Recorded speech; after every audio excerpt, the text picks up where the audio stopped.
some of us, running the occasional brainstorm is part of our day-to-day work. For others of us, it might be a bit less familiar.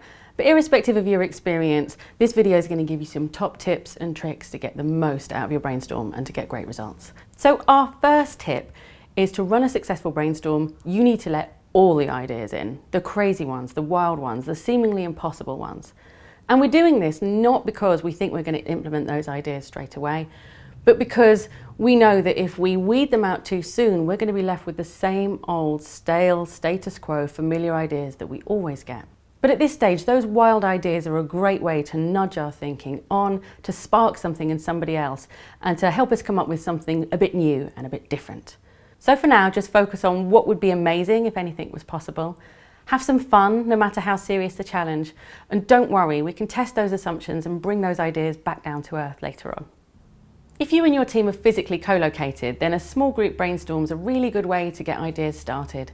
For remote teams where only a few members of you are together in one place, it is really important to invite some people who aren't in your core team into your brainstorm with you. Getting people who know nothing about your project to come up with ideas will bring some diversity of thought and get some fresh thinking into your process. All you need to make this run smoothly is some post-its, some Sharpies, a wall or flip chart, and a timer. But there are a few ground rules which you should follow. The first ground rule is that there's no judgment. You need to find the positives and assume a yes and mindset about all the ideas you're coming up with. Crazy ideas are welcome. The wilder the better. They might take you somewhere interesting. Always build on the ideas of others, even those you don't initially love. Make them better. One speaker at a time. Allow each person enough time to announce their ideas while the others all listen. One question at a time. Keep your brainstorm focused on a single how might we question. Go for volume. Set yourself a time limit, maybe 10 to 15 minutes for a short brainstorm, and push the team to come up with as many ideas as they can. And last but not least, be visual. A picture could communicate so much more than words alone. Should you need to run an individual brainstorm because you're on your own, just bear in mind that people have different creative styles. And for many people, ideation's easier if they've had a bit of reflection time and maybe some personal focus beforehand. One of our favourite individual brainstorming techniques is something called Crazy Eights. You simply take a blank piece of paper and you fold it in half 8 times.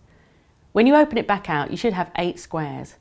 You then set yourself a timer for 8 minutes and try to fill each square with one idea per minute. Each square should include at least one image. So here's some pro tips for you. Firstly, always communicate the ground rules up front to everybody participating in the brainstorm. Use a timer. Try a few of our favourite brainstorm boosters, such as the random input method or an idea mashup, to take things to the next level. Try multiple rounds of brainstorms using a variety of methods and capture the best of the best as you go along. Once you have all your ideas, you can group them together by theme. But do cluster with caution, because sometimes combining ideas can create magic, but oftentimes what it leads to is an idea soup and your ideas lose their uniqueness.